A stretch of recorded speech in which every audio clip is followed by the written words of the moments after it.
So that makes me a little more nervous.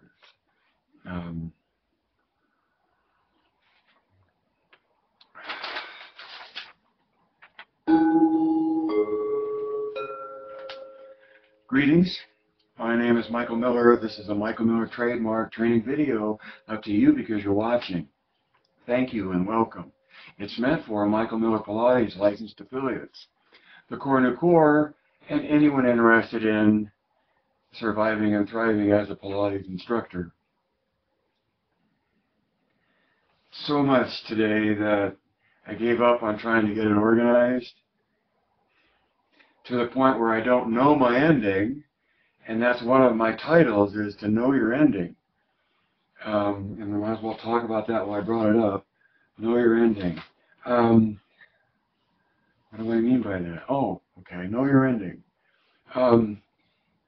For example, in teaching the mat at some intermediate level, going from seal to standing makes for a good ending, because you take the momentum of the rock in the seal, if you choose to apply or have momentum, or the degree to which you apply momentum, blah, blah. But it's easy to rock from seal up into standing, either to be done or to do push-ups. But that's a good ending.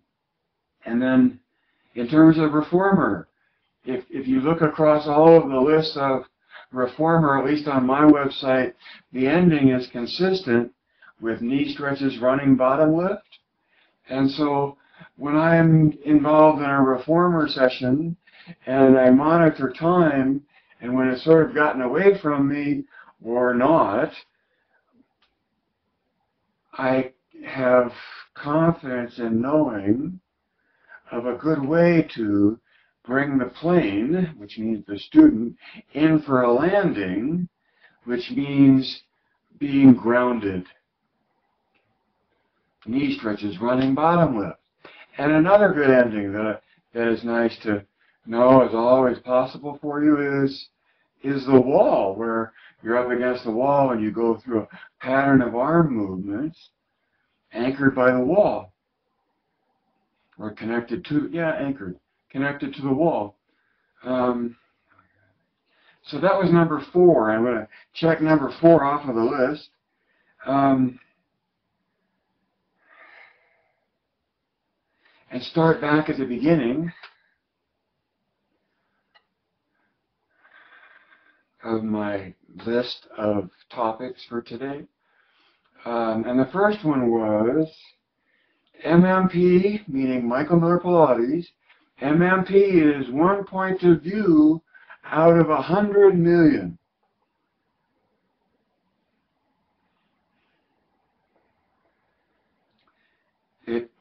I'm hopefully acknowledging that this point of view is just one out of 100 million, because if there are that many people doing Pilates, they each occupy their own point of view about what it is. That's a good way to put it. They each occupy their own point of view. I never do this. Occupy their own point of view. And well, and so that leads into number 2. So number 1 was MMP is just one point of view, and really everybody has a point of view, which acknowledges that what I'm projecting and professing to you is my point of view that can only in some way pass through or influence, or not at all, your point of view. So, number 2. I originally had the title as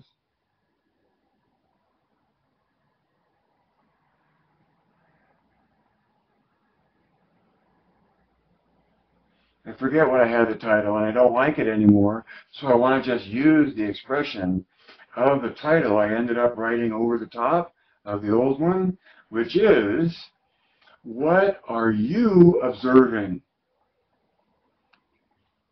So this ties into my number one point about everybody has their own point of view.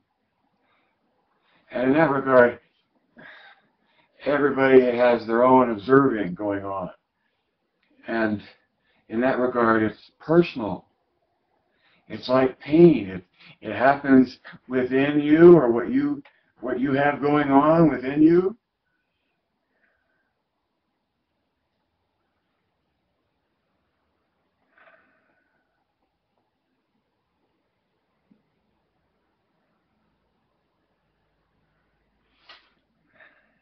So when it comes to being a Pilates instructor,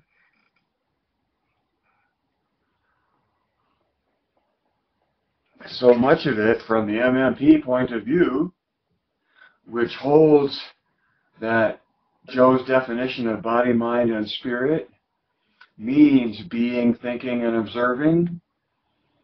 That's a deliberate interpretation that is perhaps unique to the points of view, but that's critical to the point of view of MMP, is that spirit is observing, and observing is a capacity within the human being. And the reason I said number two as, what are you observing, is to use the word observing rather than observer, which takes you out of the process of observing, which is the capacity or expression of that capacity that you need to get a complete coordination of all three. It's just the MMP point of view, but it points out that what are you observing? See, you are observing something, and probably 3 or 4 things going on, and I'm in the background on a coffee table waving to say, save your bandwidth.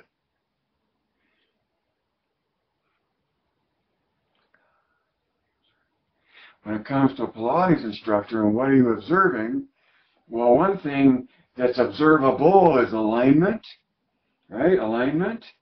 And another thing is that is observable is load. How heavy do you feel when just a few muscles are lifting the loads that they're lifting compared to a lot more muscles engaged to lift the same amount of load? It's dynamic load, right? And there's a whole world of science and physics and math about dynamic loads and holding them up in space. And gravity takes us back to gravity. So number 3, I'm making the point already, I think, that in MMP, there's being, thinking, and observing as capacities within the human being. And that the Pilates instructor, in whatever their content, is aiming for the complete coordination of those 3 capacities as a state of being in the body in the moment of the doing, which is why observing is this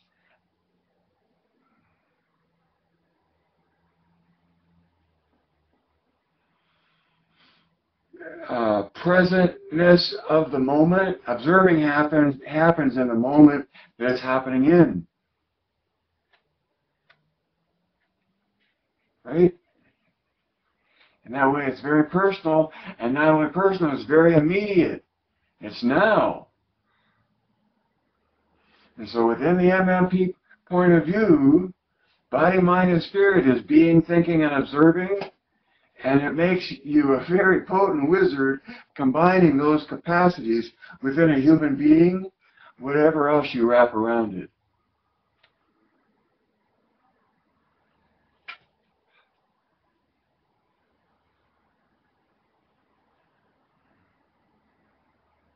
So number 4 was know your endings.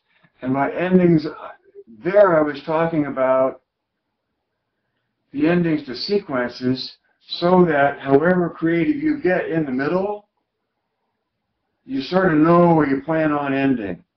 You don't have to, but you have an airport in mind, or within reach, or that's familiar. Like,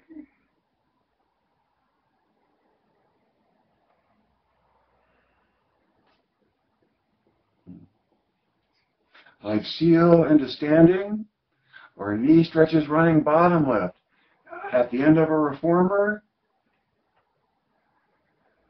and the wall as a movement pattern, as a thing that you do at the end of a session. Those are ends of sessions. But then number 5 is know your endpoints. And by endpoints, I mean these things. The end of the axis that's determined when you make rotational dynamic in your body.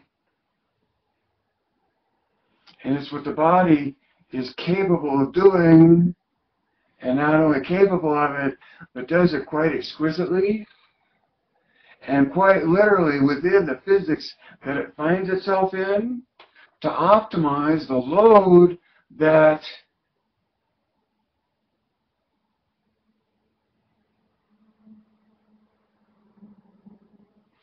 is moving through space.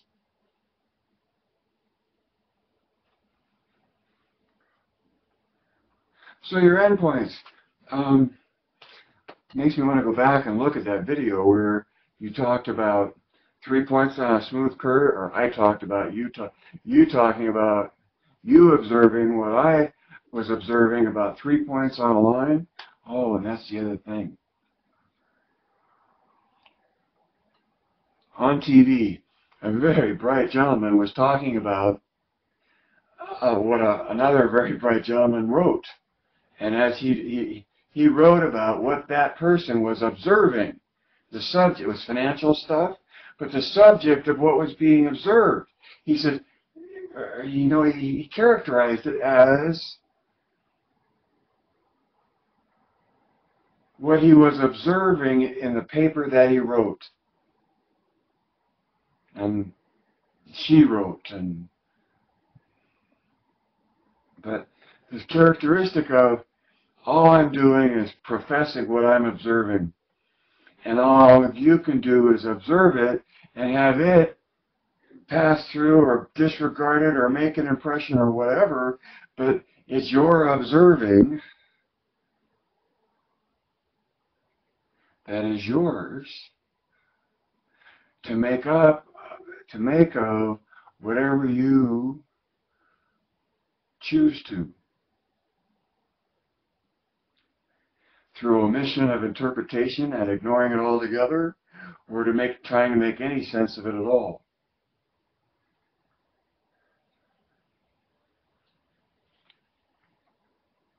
So in that regard, what I'm observing, when I talk about Pilates being pointed to an experience, right,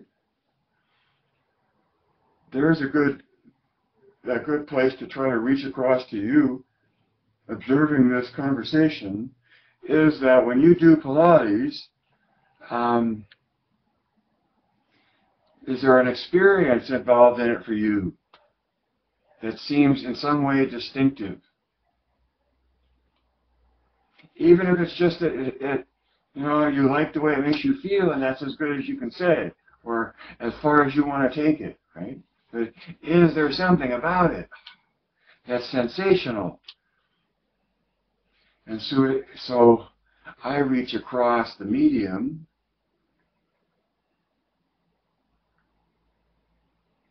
hoping to strike resonance with my profession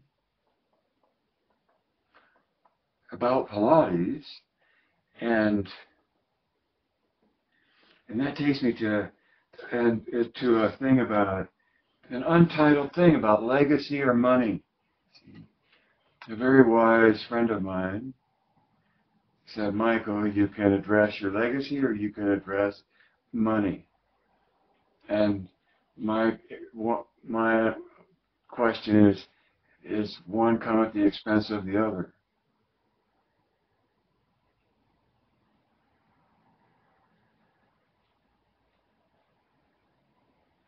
And my question in my note is, when art is monetized, is it still art? In some ways, isn't it less so? I don't know. So, where I left off in terms of 3, what are you observing? and 4 was knowing your endings, and then endpoints. Your endpoints are the end of an axis, and an axis is defined by a body that moves around it. You know, in a dictionary, it just says body. It's not talking about human body. It's like any body that rotates around an axis defines the axis that it rotates around. I know that. When you make a grip at the hips, it's the grip that defines the axis. And then the strength of your grip, a lot of that has to do with how close you can get to the axis with your grip. Because a grip that's spread too far apart doesn't have the strength, therefore the control, of a grip that goes deeper.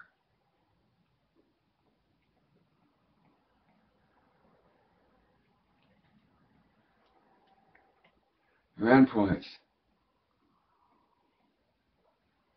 When you know that the hips are literally a physical grip at the hips, then your cueing as an instructor can cue toward empowering or reaching for that capability.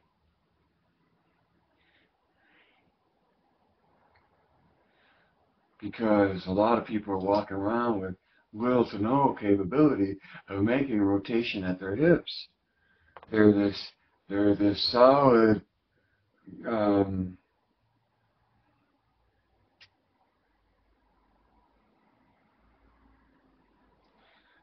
it's non-grip oriented. How do I say that? Clench, you know, or like this, or squeeze, or snowball compression kind of thing. You know? So you got to know your endpoints. And the biggest endpoint of all, of course, is the one you're strongest in, which is the one at the hips. Now, if that's not true and you're strongest in your shoulders, then recognizing that is good for you. But by and large, a Pilates instructor has dealt with the complete spectrum of state of human conditioning, or a lack thereof, and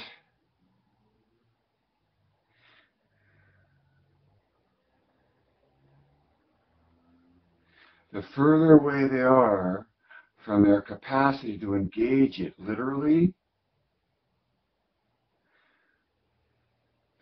the more open they are and the further you can get with engaging them ideally, meaning explaining to them that there's a concept to this and that there's something that you reach for, and take just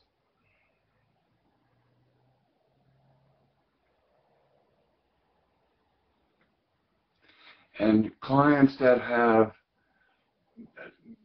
very little capability on the being side of things, they're extremely gifted in their challenges.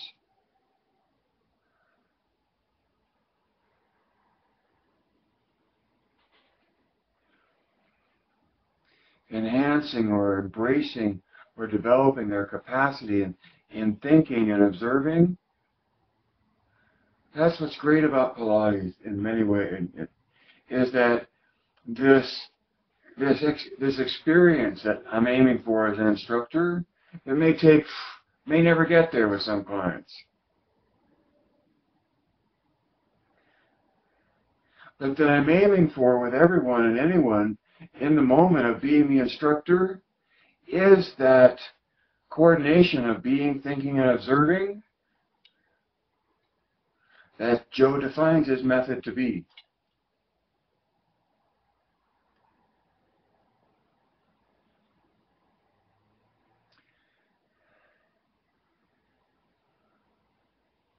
Oh my God. So, in terms of endpoints of the body, knowing how to actually make one point of rotation is a good thing. And then When you go to 2 points, it allows you to imagine and look for oppositional rotation between those two axes, and that's called coronary tension. And then when you can go from, it's usually easiest to go from ears to shoulders experientially in your body, and to find as such, right? And that leads you into finding transverse abdominis, pulling the awning of your rib cage down here and connecting into the rotation at the hips.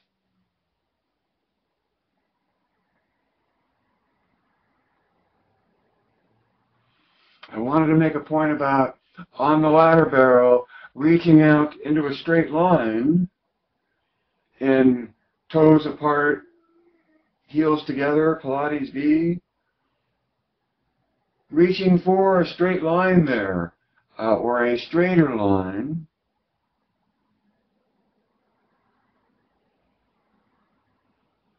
An obtuse angle instead of an acute angle. And the acute angle would be in long spine on the reformer, where there's 5 points in a line and not the metatarsals, because the feet are in dorsiflexion. Why is that? To me, what the point I want to make is about Pilates is that it's not about end range, it's about going deeper into center. And so yes, some bodies can go to a demi-point in the long spine on the reformer, but that's end range, not controlled range. And for me, as my own performance of it, as an instructor, and throughout Joe's original work, it's in a dorsiflexion there. I might be mistaken on that, but I'm pretty sure that's.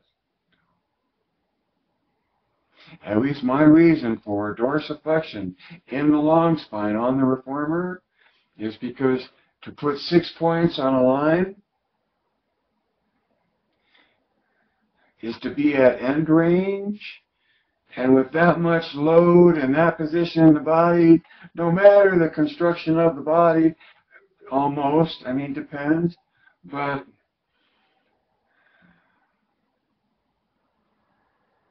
nowhere classical is classical, and it might be for a reason. Just like the head spring, and you're putting spring tension on the head, Joe is in film. Well, you might say, well, the pattern in general is flexion, extension, side bending, so I'll take that into rotation, you know.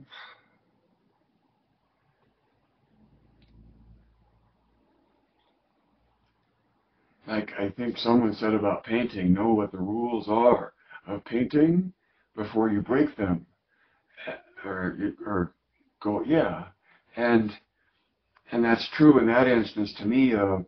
It makes sense to know why there's only a classical expression there that you see, and not something that within the original work there's extension and pattern, but you don't see it. And spring tension at the neck is probably a good example of that. Staying within range and going deeper rather than displaying control at end range. So that's all my shtick for today.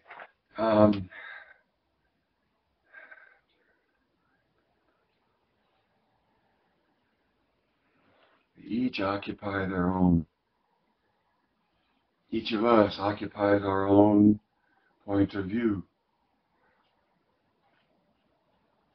And the great feedback I've had lately is, I get this, which is good, because to me, it's a very clear point of view.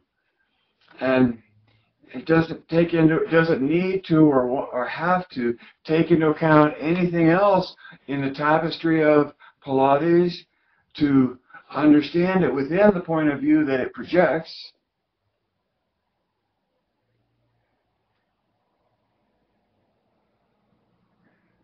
and as you said to me, something about the sensation. You get it and you understand it, which Michael Miller Pilates makes sense. It makes sense here in that you get it. You get the feeling of it, right? And then that you understand it, you're saying, I get to thinking about it as well.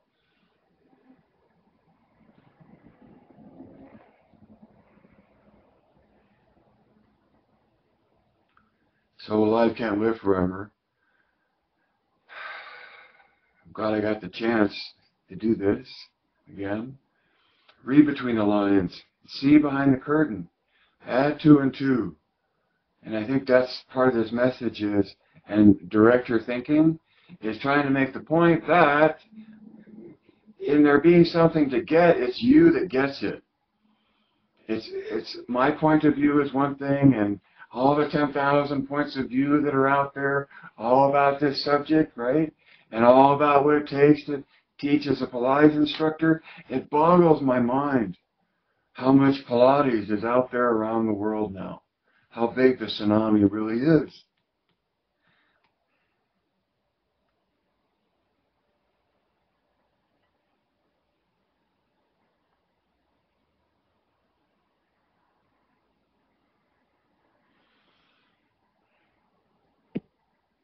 Geist.